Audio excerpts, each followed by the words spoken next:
आज से 1500 साल पहले यानी 476 एडी में एक ऐसे इंसान का जन्म हुआ जिन्होंने एस्ट्रोनॉमी, मैथ और फिजिक्स की फील्ड को पूरी तरीके से बदल दिया। This is the journey of legend Aryabhata. वैसे तो आर्यभट्ट का जन्म कहाँ हुआ ये बहुत ही डिबेटेबल टॉपिक है। उनके स्टूडेंट भास्कर वन के अकॉर्डिंग उनका जन्म नर्मदा और गोदावरी के बीच अस्मका नाम की जगह पे हुआ, जैसे आज हम लोग महाराष्ट्र बोलते हैं। लेकिन बौद्ध ग्रंथ के अकॉर्डिंग अस्मका डेक्कन के और भी दक्षिण में था, जबकि कुछ थ्योरीज ये भी कहती हैं कि आर्यभट्ट केरला से थे और उत्तर की ओर यात्रा की, या फिर वो गुजरात के मगा ब्राह्मण थे। लेकिन उनके बारे में जो बात श्योरली पता है कि आर्यभट्ट की एजुकेशन जर्नी उन्हें नालंदा विश्वविद्यालय में लेकर गई, जो कि कुसुमपुरा में, जिसे हम लोग पाटलिपुत्र या फिर आज का पटना कहते हैं। उन्होंने वहां पर ग्रीक, मेसोपोटामियंस, पाइथागोरस थ्योरम और बहुत सारी चीजें सीखी। उनकी पढ़ाई पूरी होने के बाद उन्होंने Nalanda as a teacher join कर लिया, जब बाद में उन्हें हेड ऑफ डिपार्टमेंट बना दिया गया। नालंदा ही वही जगह थी जहां आर्यभट्ट ने मैथ, एस्ट्रोनॉमी और दूसरी फील्ड में काफी काम किया। जब आर्यभट्ट सिर्फ 23 साल के थे तब उन्होंने अपनी फेमस बुक आर्यभाटिया लिखी। इस बुक का नाम उन्होंने खुद नहीं दिया, बल्कि उनके मरने के बाद यह नाम दिया गया था। उनकी बुक में टोटल 108 वर्स थे, जिनको उन्होंने 4 पार्ट में बांटा। ये 4 पार्ट कुछ इस तरीके से है। पहला गीतिका पदा, जिसमें 13 वर्स थे, जिसमें उन्होंने large unit of time, cosmology, sine की टेबल्स एंड प्लैनेट्स की रिवोल्यूशन के बारे में बात की। दूसरा गणित पदा, जिसमें 33 वर्स थे, जिसमें उन्होंने mensuration, arithmetic, geometric progression, shadows और बहुत तरह के इक्वेशंस की बात की। तीसरा कलक्रिय पदा, जिसमें 25 वर्स थे, जिसमें उन्होंने यूनिट ऑफ टाइम, प्लैनेट्स की पोजीशन, मंथ की कैलकुलेशन और 7 डे वीक सिस्टम को नाम दिया, जो कि हम लोग आज भी यूज करते हैं। चौथा और आखिरी गोल पदा, यह सबसे बड़ा पार्ट था, जिसमें 50 वर्सेस थे, जिसमें उन्होंने geometric, trigonometric aspect of celestial sphere, ellipse, celestial equator, node, shape of the earth and cause of the day and night के बारे में बात की। इस बुक की एक और खास बात यह है कि उन्होंने यहाँ पर नंबर के लिए प्लेस वैल्यू सिस्टम का यूज किया। ये प्लेस वैल्यू सिस्टम क्या होता है? फॉर एग्जाम्पल 251 को हम लोग इस तरीके से रिप्रेजेंट कर सकते हैं, जहाँ पर 2 × 10⁻² से मल्टीप्लाई होगा, प्लस 5 × 10⁻1 प्लस 1 × 10⁻0। सिंपल वर्ड्स में वंस, टेंस, 100, 1000, 10,000 ये जो सिस्टम हम लोग फॉलो करते हैं, जिसके बेसिस पे हम लोग नंबर को वैल्यू देते हैं, इसे हम लोग कहते हैं प्लेस वैल्यू सिस्टम। सिमिलरली ऐसा बाइनरी सिस्टम या किसी और सिस्टम में भी यूज हो सकता है। प्लेस वैल्यू सिस्टम क्या नहीं होता है, उसका एग्जाम्पल है रोमन नंबर्स। ना भले ही आर्यभट्ट ने ये सिस्टम यूज किया, बट नंबर को डिनोट करने के लिए उन्होंने संस्कृत के अल्फाबेट का यूज किया, जो कि उन्होंने बहुत ही एफिशिएंट तरीके से किया था।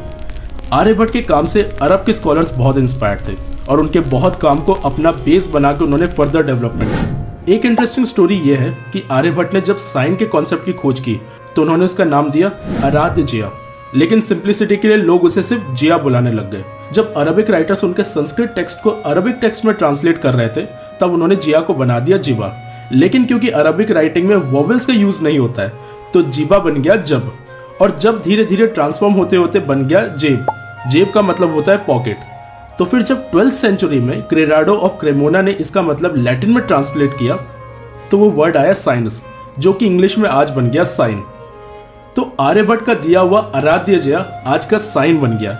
ये काफी इंटरेस्टिंग स्टोरी है, जो बताती है कि टाइम के साथ चीजें कैसे बदलती हैं। अगर हम आर्यभट्ट के बारे में बात करेंगे तो उसमें जीरो की बात जरूर होगी। पॉपुलर बिलीफ ये कहता है कि आर्यभट्ट वो पहले इंसान थे जिन्होंने जीरो का कॉन्सेप्ट दिया, लेकिन ऐसा नहीं था। जीरो की शुरुआत जनरली बेबीलोनियन से मानी जाती है, जो 2000 BC में थे।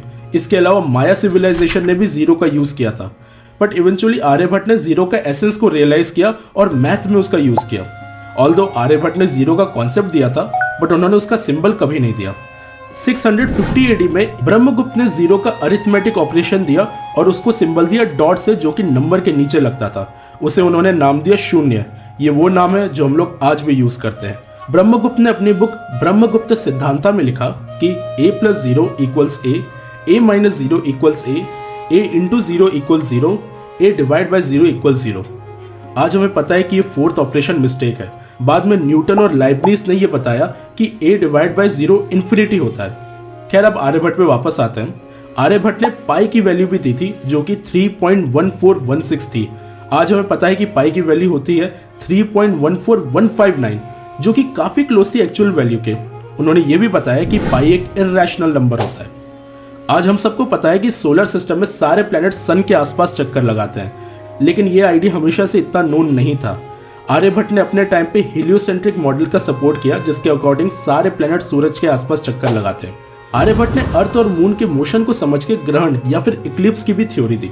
उन्होंने ये बताया कि स्टार आसमान में मूव नहीं करते बल्कि अर्थ मूव कर रही है। उन्होंने ये भी बताया कि अर्थ के मोशन की वजह से हाफ अर्थ में डे होता है और अदर हाफ में नाइट होती है। इसके अलावा उन्होंने ये बताया कि मून की खुद की लाइट नहीं होती है।